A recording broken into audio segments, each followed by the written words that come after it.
माखासे बाथ्राफ्रा रांखान्थिनि गेजेरजों सोरखौबा सोलायहोदों, रांखान्थिनि गेजेरजों सोरखौबा थाखोमा होदों।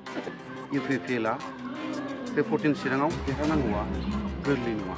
एनडिएफबि होननानै बुङोब्ला एनडिएफबिनि जारिमिनखौ जुदि रायखाङोब्ला बै रायजो राजाफोरनि मेगनाव जुदि मोदै गयो अब्ला जोंहा बेवहाय खुनु डाउट गैया। आङो बुङो जे पाब्लिकफ्रा खुनु गोनो गोथो बे एपिबिनि सायाव साननाय फैनाय नङा।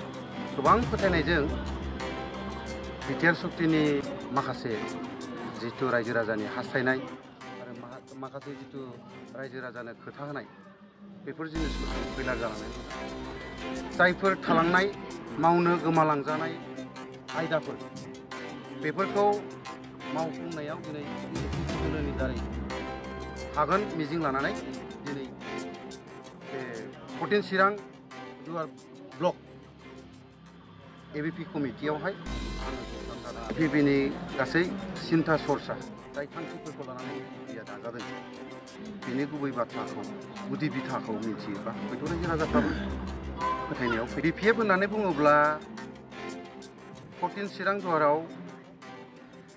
मथा-मथि दसे समबो फोथायनांगौनि गोनांथियानो गैया। इउपिपिएल हिसाबैबो दिनै नायदो इउपिपिएलआव जोंनि 14 चिरां दुवार ब्लक इउपिपिएल कमिटि हिसाबै ना सासे इएमजों सासे ब्लकनि प्रेसिडेन्टजों क'पारेसन दङ ना पाब्लिकजों मोजां रिलेसन दङ। दा बेनि थाखायनो आंबो सासे इउपिपिएलखौनो सापर्ट खालामबोग्रा मोनखाय आं बुंनो नागिरो इउपिपिएलआ बे 14 चिराङाव देरहानांगौआ गोरलै नङा। नैबे चिरां जिल्ला सिंनि 14 नं चिरां दुवार ब्लक कमिटि एपिबि राजखान्थि हान्जाखौ दाबाय नोंथाङा आफादगिरि महरै बिबान मोनबाय मा फोरमायगोन बे बुब्लियाव? गोबां साननायनि गेजेरजों ओनसोलनि माखासे इन्टेलेक्सुयेलफोरनि खावलायनायावहाय आंबो दिनै अबजेक्सन खालामाखै। एपिबि 14 चिरां दुवार ब्लक हिसाबै दिनै खामानि मावनो होननानैनो जानजि खाफ्रानानै ओंखारदों। एपिबिनि आइडिय'लजि बायदिनो दिनै जोङो बे 14 चिरां दुवार ब्लक कमिटि एपिबि बेखौ जोङो गोख्रोङै दैदेनलांनो थाखाय जानजि खाफ्रादों। फैबाय थानाय समाव माबायदि इस्युखौ लानानै रायजोनि गेजेराव हाबनो सानदों नोंथांमोना?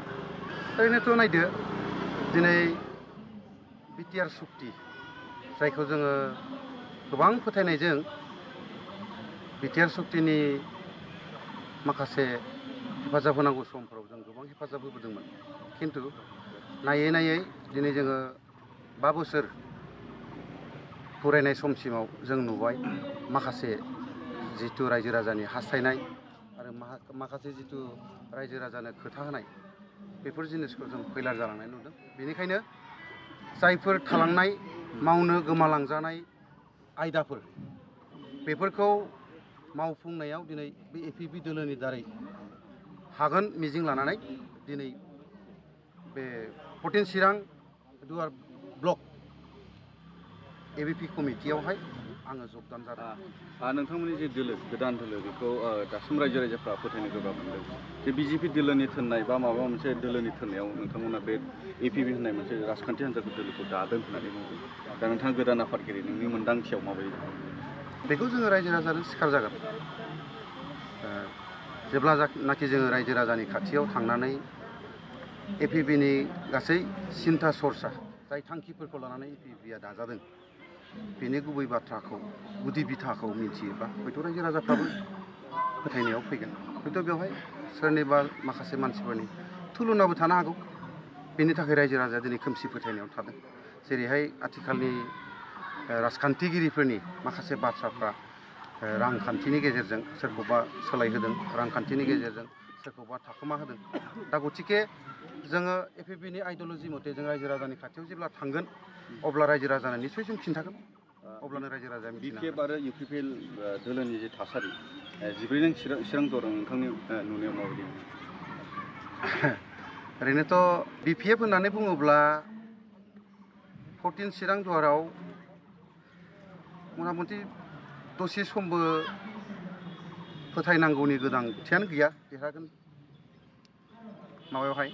खिन्थु इउपिपिएल हिसाबैबो दिनै नायदो UPPL आव जोंनि 14 चिरां दुवार ब्लक UPPL कमिटि हिसाबै ना सासे EM जों सासे ब्लकनि प्रेसिडेन्टजों क'पारेसन दङ ना पाब्लिकजों मोजां रिलेसन दङ दा बेनि थाखायनो आंबो सासे UPPL खौनो सापर्ट खालामबोग्रा मोनखाय आं बुंनो नागिरो UPPL आ बे 14 चिराङाव देरहानांगौआ गोरलै नङा APB खौ सापर्ट होग्रा बिथांमोना दासिम बेसेबांसो जौखोन्दोआव दं होनना सानो बे 14 दुवार APB खौ सापर्ट होग्रा बेसेबांसिम जौखोन्दो दङ होननानै जुदि जोङो बुंनो थाङोब्ला दिनै आङो बेखौ बुंगोन जोंनि हारिनि गोथौ गोथौ गामिफ्राव संसार जानाय जितु सरखारजों दिनै एसेबो नायखंख्रि जायि गामिफोर दङ ओनसोलफोर दङ बे ओनसोलफोरनि रायजो राजानि बाथ्राखौ मोजां सिन्था सरसा खालामोबा जों मिथियो जे NDB होननानै बुङोब्ला NDB नि जारिमिनखौ जुदि रायखाङोब्ला बै रायजो राजाफोरनि मेगनाव जुदि मोदै गयो अब्ला जोंहा बेवहाय खुनु डाउट गैया दसे समबो जोंहा माबा मोनसे आलादा साननाय गैया जे APB खौ बै ओनसोलनि रायजो राजाफ्रा हेफाजाब होनाय नङा होननानै आं दिनै गोदानै बे 14 चिरां दुवार ब्लक APB कमिटिनि सायख'जानाय आफादगिरि हिसाबै आङो बुङो जे पाब्लिकफ्रा खुनु गोनो गोथो बे APB नि सायाव साननाय फैनाय नङा जिहेतु बर'ना मोननै रिजनेल पार्टि दं UPPL आरो BPF जाहोना मा गोदान APB दोलो मोनसे दानायनि नायदो जिहेतु जोंहा रिजनेल आनसलिक दल हिसाबै नंगौ BPF दङ UPPL दङ खिन्थु जाय बर'नि थामोनथाफोरनि माखासे थालांनाय बा दोनखोमाजानाय बा सेख'जानाय बेफोरखौ उदांस्रि खालामनो थाखाय दिनै बे APB आ ओंखारबोदों जेब्ला अब्ला बै उदांस्रि खालामनांगौनि थाखाय रायजो राजानि खाथियाव जोङो बाथ्रा बुङोब्ला रायजो राजाया जेरैबायदि जोंनो सहाय जुगिता होगोन आरो बिनि गेजेरजोंनो जे आसाम सरकार नङाब्ला गुबुन गुबुन राजनितिक दोलोफोरनि फान्दायनाय माखासे जितु जोंनि BTR सरकारनि दैदेननायाव दिनै माखासे बुस्थुफ्रा गायब जालांबाय मिसिं जालांबाय गोमालांबाय जाय जितु जोंनि 6 शेड्युलनि माखासे मोनथायफोर दा बेफोर जिनिसखौ जों सानो APB नि गेजेरजोंहाय जोङो सानसेब्लाबो आसाम सरकार आरो भारत सरकारनि गेजेरजों सावरायलायनायनि गेजेरजों जों लाबोफिननो हागोन थांनाय समफोराव 17 बोसोर BPF सरकार सालायलांबाय UPPL आ 4 खावसे बोसोर सालायबाय बिथांमोननि जे रायजो राजाफोरखौ दैदेननाय बे थारैनो फेलार जादोंमोन बुंनो नागिरदोंमोन नायदो बे